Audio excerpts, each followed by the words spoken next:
Bigay ko reaksyon ito kay ni Senator Alan Peter Cayetano na yung kick-off doon sa may kampanya sa Taguig na kung saan ay inalala niya si dating Pangulong Duterte na pumunta daw noon doon sa may dito sa Taguig. Kaya kahit wala si dating Pangulong Duterte ay kinantahan pa rin nila ito ng happy birthday kasi nagkaroon to ng anong pizza na 28 kahapon ito na video hindi, no isang araw nung 28 nga to birthday ni dating Pangulong Duterte. So kasabay noon sa kanilang kick-off ay yung binati nila ng happy birthday ito si dating Pangulong Duterte sa Taguig. So ipasok ko yung video at mamaya idagdag ako ng reaksyon dito. At dagdag ko lang po ang aking opinion tungkol dito kay Alan Peter Cayetano. Yung lilingon kung saan tayo pinanggalingan kasi malayo-layo pa ang lalakbayin natin. So before I continue, bago ko kayong batiin lahat, lumingon muna tayo ng konti sa pinanggalingan. Just a few years ago, 2016, dito ba tayo doon, love, o sa fort? Nandito po tayo.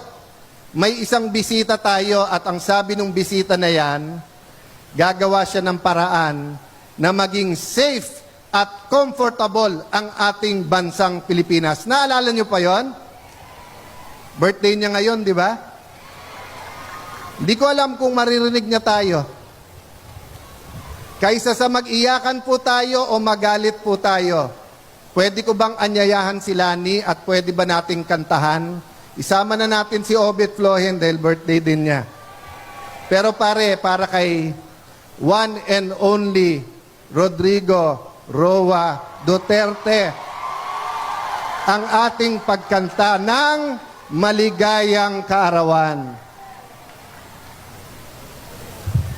So everybody, let's sing a happy birthday song. Happy birthday to you.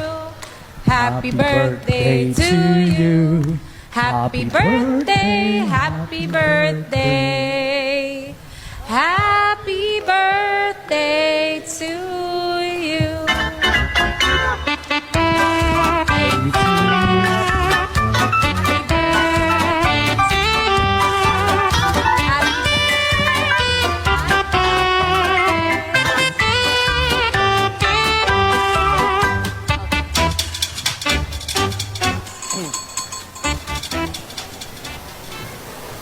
Five seconds. Kung nandito ang ating dating Pangulo, anong sasabihin sa inyo?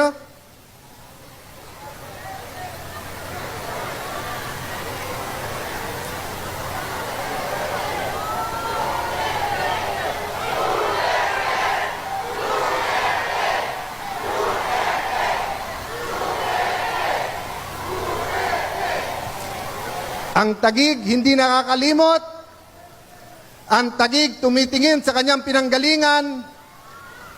Ang Taguig po iba magmahal. Sabi po ni Propetang Jeremiah, alam kong alam nyo to, sabayan nyo po ako. For I know the plans I have for you. Plans to prosper you and not to harm you. Plans to give you hope and a future. Yan pong Propeta Jeremiah, mahal po yan ng Muslim, mahal po yan ng Hudyo, mahal po yan ng Kristiyano. Yung tinatawag na tatlong Abrahamic religions. Himayin po natin sa Tagalog, alam ko ang plano ko para sa iyo, planong hindi kasaktan kung hindi pagpalain, planong bigyan ng pag-asa at kinabukasan. Sinuportahan po natin ang dating Pangulo sapagkat grabe ang droga sa Taguig noon. Ano ang unang pinapatay po ng droga? Marami pong pinapatay ang droga. Pinapatay po ang utak, pinapatay po ang damdamin. Pagka yung mga sindikato na, sila na mismo nagpapatayan. Pagka ang pulis, nilabanan ang malaking sindikato, napapatay din ang pulis. Pero unang pinapatay ng droga ay ang pangarap. Ang pangarap sa anak mong college na alam mong adik na sa shabu. Ang pangarap ng isang asawa pag nakitang adik na sa shabu ang kanyang asawa.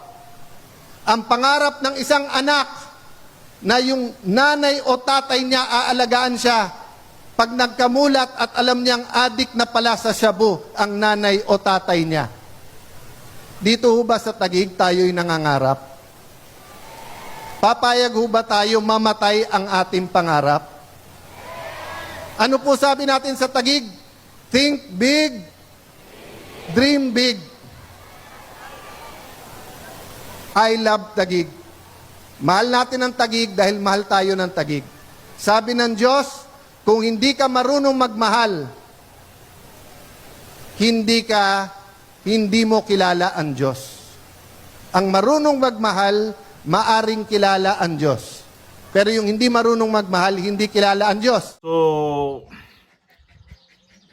malaking bagay ang nangyari noon daw sa Taguig kasi nga di naman natin yung druga naman talaga ang problema noon.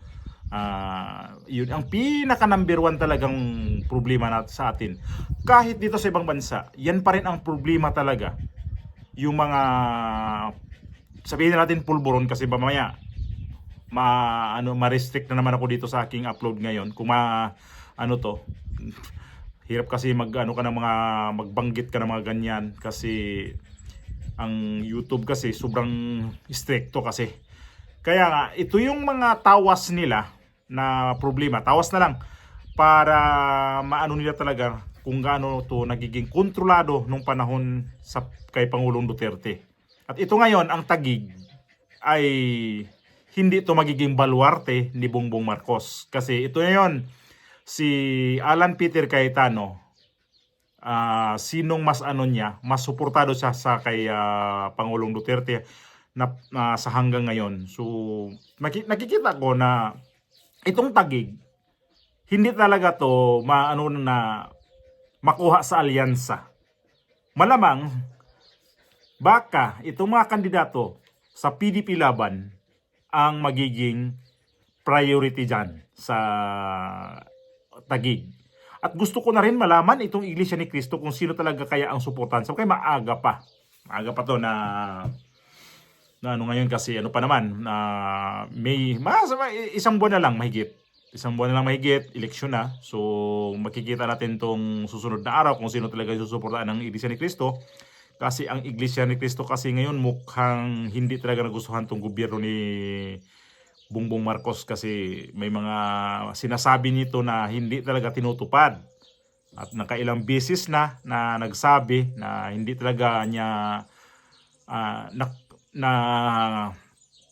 natupad yung kanyang mga sinasabi noon. Na unang-una yung plano na pababain ng presyo ng bigas na magiging 20 kilo.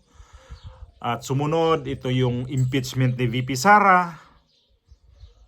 Ito si dating Pangulong Duterte na pinadala dito sa Netherlands na hindi daw makipag-cooperate sa ICC pero itong lahat walang nangyari. Ang dami niya mga sinasabi na hindi talaga totoo. Yung mga 5,500 flood control, ang dami. Ang dami kung ating balikan ang mga sinasabi nito, ang dami niyang hindi talaga tinupad ng mga sinasabi nito. Kaya itong mga local official ngayon, mapipilitan lang naman siguro sila na sabihin na kay Bongbong sila. Pero sa kanilang sarili, mas piliin pa rin talaga nila ang konsensya na dito sa PDP laban ang susuportaan nila itong mga senador. Kaya ito kay Bongbong Marcos kasi ngayon ng mga kandidato din na nasabi ko na rin to na mga recycle kasi talaga to ito si Alan Peter Cayetano, meron siyang kapatid dyan na nagiging kasama ni Bongbong Marcos dyan sa kanyang lineup ngayon, si Pia Cayetano. So hindi natin alam yan na pagdating nga yan mananalo, magiging sulit ba ho itong alyansa. Kasi ang mga tao dyan, kanya-kanyang partido yan na kinukuha ni Bongbong Marcos. At yan ang pinagyabang niya na maano daw ang track record. Pasensya, ay nako, ang sakit sa mata, no? Kasi sa sa araw dito. Pero mas pinili ko dito mag-vlog kasi mas maliwalas, lalo ngayon dito kasi linggo. Kaya maganda ang temperature sa labas. Kaya dito ako nag-vlog. So balikan natin yung mga nangyari dyan sa Taguig. So ito yung nangyari sa Taguig ay ano na yan, makikita natin na ang Taguig, ang asawa kasi ni Alan Peter Cayetano ay tumatakbong ano bang tinatakbuhan niya? Mayor yata, no? So, suportado nila ang PDP Laban at hindi talaga to makukuha ng kay Bongbong Marcos itong Taguig. Magiging baluarte to na Pangulong Duterte ang Taguig kasi hanggang ngayon ang puso ni Alan Peter Cayetano na kay Pangulong Duterte pa rin. Kasi hindi ito naman si Alan Peter Cayetano nung panahon naman ni dating Pangulong Duterte nung na presidente siya ay inapuwento siya ng